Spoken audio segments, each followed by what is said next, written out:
Hollywood portrayal of what girls do when they band together in the dim light. And don't get me wrong, I saw the hyper-girliness of it all. Makeovers, bullies, and excessive amount of giggling. But that was just the surface level. There was something else between the lines that felt mischievous. Wicked, even. But it wasn't really until adulthood that I finally figured out why. Tell me something. When you think of those time-honored traditional slumber party activities, which ones come to mind? Perhaps the game where you stand in front of a mirror and summon an evil spirit? Bloody Mary! Bloody Mary! Bloody Mary! Ah! Or is it the eloquent folding of paper to reveal the future? And the fortune teller says, yes, you will be an author. Maybe it's the homemade potions you put on your face to make yourself more beautiful. And then a spoonful of honey and a dash of ginger.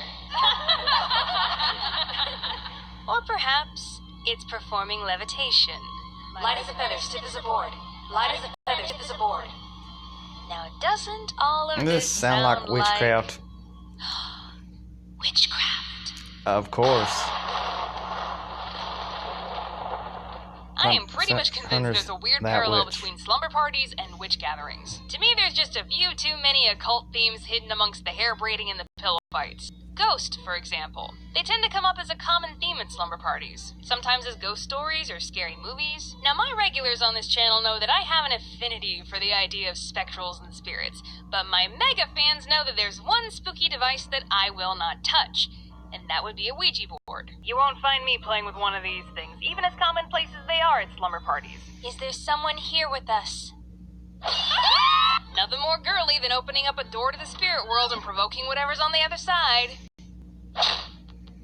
Bloody Mary is a very popular way of doing this too. Most of us have heard of this classic childhood test of courage. It has many variations, but the basic idea is this. You get yourself a good old candle or flashlight, you stand in front of a mirror in the dark, you say Bloody Mary 3 times, and bada bing bada boom, you got yourself a vengeful spirit in the mirror that may or may not kill you.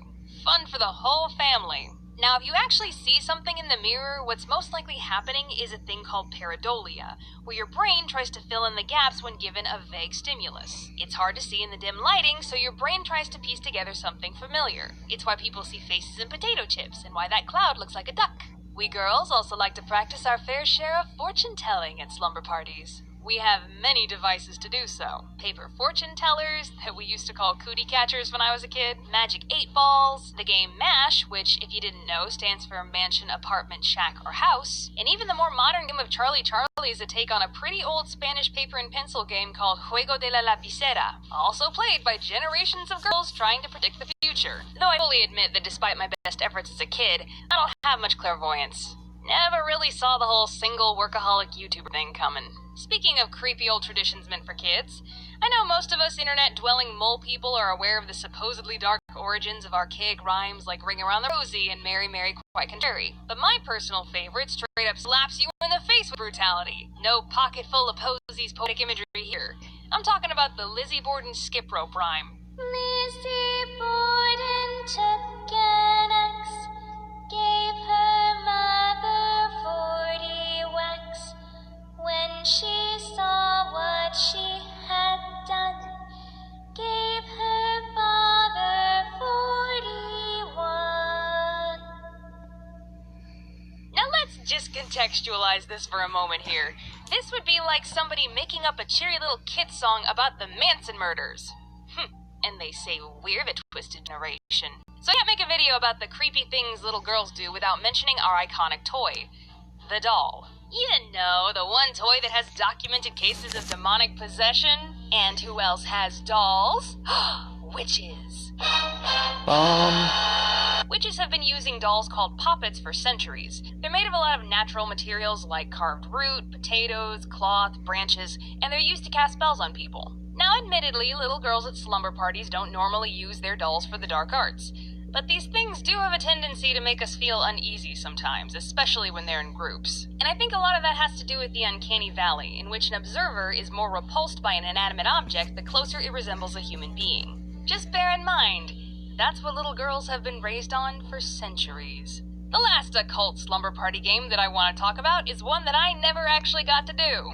light as a feather, stiff as a board. This is the game where you supposedly make a member of your witch party levitate off the ground. One girl lies on her back while everyone else gathers around and puts 1 or 2 fingers from each hand underneath her. Everyone chants light as a feather, stiff as a board several times and then counts to 3. And on 3, everyone is able to lift her up relatively effortlessly with just their fingers, as though she were practically weightless. But do be careful with this spell, young witches. In the event you should drop your levitating friend, your powers won't be advanced enough to heal a fractured spine. Now, what's actually happening in this circumstance is simple science. With everyone lifting on 3, the weight is evenly distributed, and fingers are a lot stronger than we give them credit for. Myth busted. I think I've made a pretty good case for the idea that we ladies have all secretly been raised as witches. But you know what? We live in modern times. Everyone can be witches and have whatever kind of slumber party they want. Play the spooky witch games or have a last gamer standing smash tournament, discuss anime, work on a fursuit. Who cares? No rules. Just what makes you and your friends happy as long as...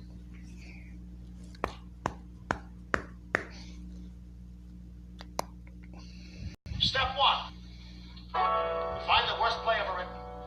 Step 2. We hire the worst actor in town. Step 3.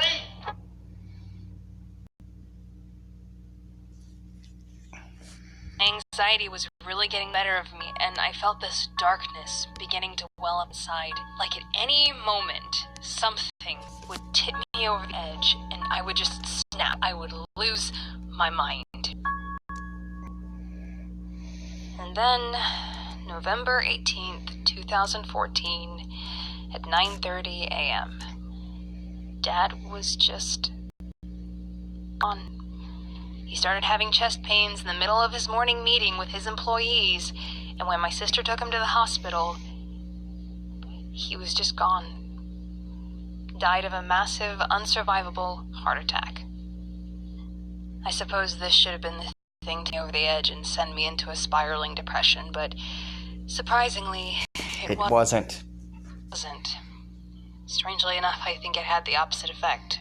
There were many factors at play, mostly to do with the strength and courage of my mom and sister and the kindness and love shown to me by everybody else, but what I had been given was the ultimate excuse to feel sad, and no one was going to judge me for bursting into tears and saying how devastated and heartbroken and scared I was because everybody else was feeling the exact same thing.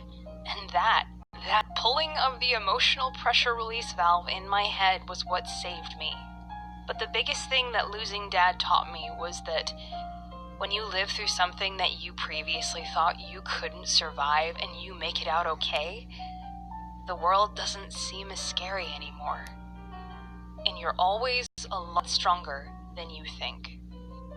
I picked my life back up, and I continue to run my company, which was basically just me doing freelance animation and illustration work, but with better tax breaks. And in my spare time, I made videos for this YouTube channel, which turned out to be the best therapy. For 2.5 years, I freelanced and made YouTube videos. Freelance and YouTube. I built up a small, very kind and loyal YouTube audience and made a fair few YouTuber friends as well. And one day in January of 2017, I got the idea of putting some of my YouTuber friends in a video. An old satirical video idea that I'd written maybe 2 years prior, and it was called How to Creep Out Your Favorite YouTubers at Conventions. I asked Tomska, Dinbo, and Jaden Animations to lend me their voices. They sent me the lines, I got to work, and I finished the video just in time for con season. On May 5th, 2017, I uploaded How to Creep Out Your Favorite YouTubers at Conventions to this channel, and something happened. I started getting subscribers. A lot of subscribers. In a very short amount of time. And just shy of 2 months later, on the night before I was flying out to VidCon 2017, I hit 100,000. And that was only the beginning. The numbers kept climbing and climbing, and by July 19th of 2017, I emailed my last client for the final time and officially became a full-time YouTuber. Since then, our community of explainers and entertainers has grown quite rapidly. I mean, as you can tell by the beginning, this video was supposed to be a milestone for 500,000 subscribers, but you guys haven't slowed down a bit. So you know what? This video is now just one big thank you to all of you. You are the reason...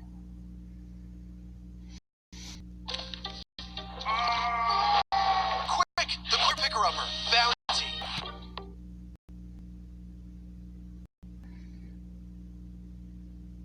Time to play board games with your family. they beat you, cut them out of your life forever.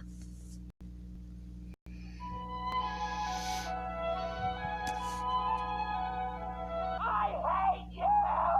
Oh! Well, next time, don't steal my Monopoly! Ariana, give James your $200 you landed on his property. No! He's in jail! I'm not gonna give money to a criminal! That's not how you...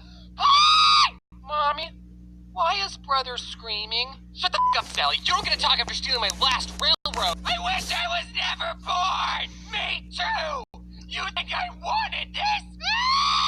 Hi, what you all just witnessed is the phenomenon known as family game night. Family game night plays an important role in the household dynamic, as studies have shown that families who participate in activities together form closer bonds and stronger relationships with each other. So try setting aside some time to play board games with your family.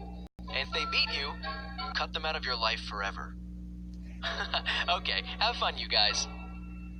I like board games. I guess any game that doesn't involve me getting up and moving around I'm a huge fan of. Also, since I'm bad at everything and don't like playing games against someone who's better than me, I really love the games that don't require any type of skill. The game Chutes and Ladders, which I just learned today has another name called Snakes and Ladders. And I'm going to call it that instead, because I'd rather draw snakes than chutes. In Snakes and Ladders, you have no free will. You're at the mercy of a single dice, and I love it. While I was looking up walkthroughs for Snakes and Ladders, I quickly learned that this game was made for preschoolers, which is probably why it's so simple. Or how about the game Sorry, which is the most unapologetic game I've ever played. There's some strategy in that game, but most of the time you're just getting revenge on the players who wronged you. And the creators of Sorry knew this because the tagline of the game is Sorry, the game of sweet revenge. Which, if you think about it, is a pretty funny oxymoron.